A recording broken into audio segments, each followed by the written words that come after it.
بسم الله الرحمن الرحيم. وعن سمرة بن جندب والمغيرة بن شعبة رضي الله عنهما قال رسول الله صلى الله عليه وسلم: من حدث عني بحديث يرى أنه كذب فهو أحد الكاذبين. حدیث نمبر 199 ہے. حضرت سمرہ ابن جندب رضی اللہ تعالی عنہ اور ایسے ہی حضرت مغیرہ ابن شعبہ رضی اللہ تعالی عنہ، ان دونوں حضرات صحابہ سے یہ حدیث مبارک منقول ہے. گویا کہ دونوں صحابیوں نے اس حدیث کو بیان کیا ہے. اللہ کے رسول صلی اللہ علیہ وسلم کے ارشاد گرامی نقل فرماتے ہیں کہ من حدث عنی بحدیث یرا انہ کاذب، کہ جو کوئی شخص میرے حوالے سے کوئی حدیث بیان کرے، ایسی حدیث جس کے بارے میں اس کا خیال یہ ہو کہ وہ جھوٹا ہے، وہ خلاف واقعہ اور جھوٹی حدیث بیان کر رہا ہے، فَهُوَ أَحَدُ الْكَاذِبِينَ، تو وہ بھی جھوٹوں میں سے ایک جھوٹا ہے. اس قسم کی روایت پہلے بھی گزری ہے کہ احادیث مبارکہ کے اندر بڑی احتیاط کی ضرورت ہوتی ہے، کیونکہ حدیث صرف ہم ایک جملے یا ایک کلام کے طور پر بیان نہیں کر رہے ہوتے، بلکہ حضور نبی اکرم صلی اللہ علیہ وسلم کی طرف نسبت کر کے کوئی بات بیان کر رہے ہوتے. جھوٹ تو ویسے بھی جھوٹ ہی ہے، اس کا گناہ انتہائی سنگین و شدید ہے. بعض روایات کے اندر آتا ہے کہ جھوٹ کا ایک لفظ بھی اتنا بدبودار ہوتا ہے کہ اس کی بدبو کی وجہ سے فرشتہ جو ایمان والے کے ساتھ ہوتا ہے 1 میل دور چلا جاتا ہے. 1 میل دور اس کے بدبو کی وجہ سے، اس جھوٹ کے بدبو کی وجہ سے دور چلا جاتا ہے. یہ تو ہماری حس ایسی مردہ ہو چکی ہے کہ ہمیں جھوٹ کی بدبو کا احساس نہیں ہوتا. جیسے کہ گناہوں کی نحوست ہوتی ہے، ہر چیز کے اندر اللہ جل شانہ نے کچھ نہ کچھ تاثیر رکھی ہے. اچھے کلمات، اچھے بول، اچھے الفاظ، اس کا اثر الگ ہوتا ہے. برے کلمات، برے بول، برے جملے، اس کے اثر الگ ہوتے. ایک آدمی اچھا لفظ بولے تو سامنے والے پر اس کا اچھا اثر پڑتا ہے، غلط بول بولے تو اس کا برا اثر سامنے والے پر پڑتا ہے. یہی حال خود انسان کی اپنی ذات کا ہے. اچھا بول بولنے سے اس کی طبیعت پر اچھا اثر پڑتا ہے، اچھائی کے اثرات نمودار ہوتے ہیں. اور اگر برے کلمات، غلط بیانی، جھوٹ وہ نکالتا ہے تو اس کی بھی بدبو اور نحوست انسان کی طبیعت میں آ جاتی. اگرچہ انسان کو اس کا احساس نہیں ہوتا، لیکن جو روحانی طاقتیں ہیں، جیسے فرشتہ ایک نوری مخلوق ہے، اس کو اس کی بدبو سے تکلیف ہوتی ہے اور اس کی وجہ سے وہ میلوں دور چلا جاتا ہے. انسان کی اپنی روحانی اور ایمانی طاقتوں پر بھی اس کی وجہ سے اثر پڑتا ہے. بعض آیتوں سے پتہ چلتا ہے کہ جھوٹ وہ عمل ہے جس پر اللہ جل شانہ کی طرف سے لعنت فرمائی گئی ہے. لعنت رحمت سے دوری، رحمت سے دور کرنے کی بد دعا. جس کو اللہ اپنے رحمت سے دور کر دے اس کو ملعون کہا جاتا.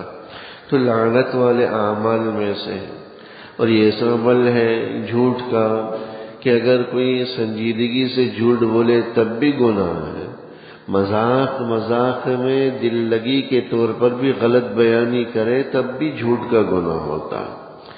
ایسا نہیں کہ ہم اس کو مذاق کہہ کر ٹال دیں. کوئی آدمی کوئی خلاف واقعہ بات کرے، غلط بیانی کرے اور بعد میں یہ کہہ دے میں تو مذاق کر رہا تھا، تو یاد رکھیے گا کہ اس کہنے کی وجہ سے کہ میں مذاق کر رہا تھا میں تو خالی گپ کر رہا تھا، میں تو دل لگی کر رہا تھا، اس سے اس جھوٹ کی نحوست ختم نہیں ہوتی، وہ جھوٹ ہی رہتا ہے، جھوٹ کا گناہ آدمی پر مسلط ہو جاتا ہے۔ تو یہ جھوٹ ہے جو انسان سنجیدگی سے بولے تب بھی گناہ ہے، اور اگر قصداً مذاق اور دل لگی میں بولے تب بھی گناہ ہے۔ جھوٹ ایسا عمل ہے کہ جو صرف اس کا تعلق انسان کے بول کے ساتھ نہیں ہے، انسان کے فعل کے ساتھ بھی جھوٹ کا تعلق ہوتا ہے۔ انسان اپنے کسی عمل سے خود کو مریض اور بیمار ظاہر کرے، یہ بھی جھوٹ ہے۔ اگرچہ زبان سے اس نے کوئی جھوٹ کا بول نہیں بولا، لیکن سامنے والے پر غلط اثر ڈالنے کے لیے خود کو بیمار ظاہر کر رہا ہے، یہ بھی جھوٹ ہے۔ یا خود تکلیف میں ہے، اپنی تکلیف کو وہ چھپا رہا ہے، یہ بھی غلط بیانی کے زمرے میں داخل ہے۔ تو جس طرح جھوٹ قول اور فعل سے متعلق ہوتے ہیں، ایسے ہی انسان کے عمل سے بھی جھوٹ متعلق ہوتی۔ ایسے ہی بہت ساری چیزیں، چغلی ہے، چغلی کا تعلق صرف انسان کے بول سے نہیں ہے، انسان کے عمل سے بھی ہے۔ انسان اگر کسی کی نقالی کرے، کسی کی نقل اتارے کہ بھئی ایک آدمی کی چلنے میں لڑکھڑاہٹ ہے، ٹانگس درست نہیں ہے، اور طنزیہ انداز میں کوئی دوسرا اس کی نقل اتارتا ہے کہ وہ تو یوں چلتا ہے، یوں بولتا ہے، یہ بھی چغلی کے زمرے میں داخل ہے، یہ بھی جھوٹ اور غلط بیانی کے زمرے میں داخل۔ تو جھوٹ کی اپنی نحوست، لیکن جب حضور نبی اکرم صلی اللہ علیہ وسلم کی طرف نسبت کر کے کوئی حدیث بیان کر دی جائے اور بغیر تحقیق کے بیان کر دی جائے، جانتے بوجھتے بغیر تحقیق کے بیان کر دی جائے، تو فرمایا کہ وہ احد الکاذبین، وہ جھوٹوں میں سے ایک جھوٹا ہے۔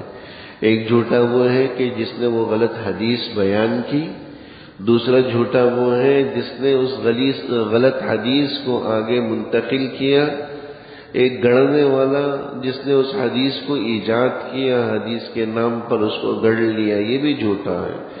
بیان کرنے والا یہ بھی جھوٹا ہے، آگے اس کی نشر و اشاعت کرنے والا، پھیلانے والا، اس کو آگے لوگوں تک منتقل اور فارورڈ کرنے والا، یہ بھی جھوٹا ہے۔ تو کئی طرح کے جھوٹے اس کے اندر شامل ہو جاتے ہیں۔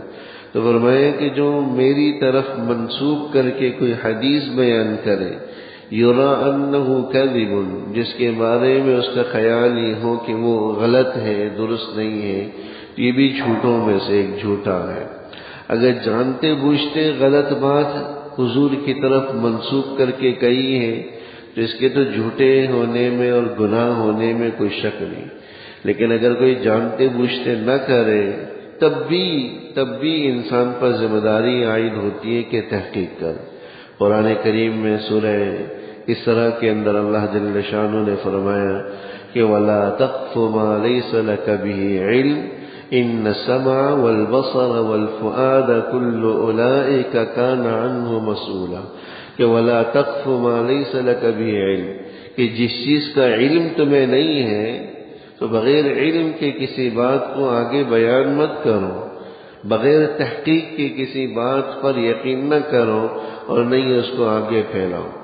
بلکہ آگے اللہ جل شانہ نے فرمایا کہ ان السمع والبصر والفؤاد، یہ جو اللہ نے کان دیے ہیں، آنکھیں دی ہیں، یہ دل دیے ہیں، اللہ جل شانہ نے اعضاء انسان کو دیے، کل قیامت میں ان سے بھی سوال ہوگا، کانوں سے، آنکھوں سے، اور اسی طرح دل سے سوال ہوگا کہ تم نے ان چیزوں کی تحقیق کیوں نہیں کی۔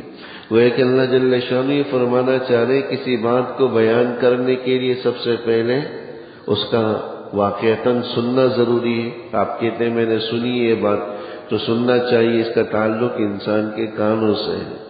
کوئی چیزیں ایسی ہوتی جس کا تعلق انسان کے دیکھنے سے ہوتا ہے، مشاہدے سے ہوتا ہے، اور پھر دل کا اس پر یقین کرنا ہی ضروری ہے۔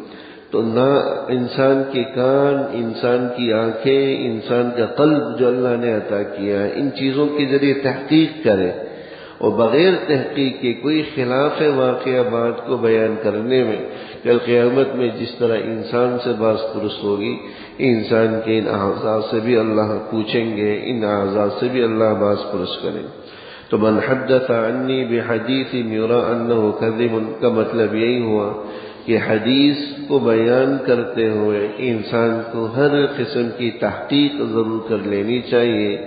جب مستند طریقے سے وہ حدیث ہونا معلوم ہو جائے تو پھر اس کو آگے بیان کریں۔ اور آج کل جو ہے وہ تحقیق کرنا بھی کوئی مشکل نہیں ہے، ایسے ایسے کتابوں کے مجموعے آ چکے ہیں اردو کے اندر بھی مستند طریقے سے، اس میں اگر حدیث کا نمبر ہی ڈال دیا جائے تو اس سے پتہ چل جاتا ہے کہ یہ حدیث واقعتاً درست بھی ہے یا نہیں۔ تو انسان اس کو استعمال کر لے، سرچ کر لے گوگل کے ذریعے، اس کے ذریعے انسان تھوڑا بہت تحقیق کر سکتا ہے۔ اگر کسی مستند عالم سے فی الوقت معلوم کرنا ممکن نہ ہو تو انسان اپنے ان ذرائع کے ذریعے، ان آلات کے ذریعے تحقیق کرے۔ اگر ان سے تحقیق ہو جاتی ہے تو ٹھیک ہے، گنجائش ہے۔ بہتر تو یہی ہے کہ کسی مستند عالم دین سے اس کی تحقیق کرے، نہ ہو تو ان آلات کے ذریعے، ذرائع کے ذریعے انسان تحقیق کرے اور پھر اس کو آگے کہیں منتقل کرے، آگے بیان کرے۔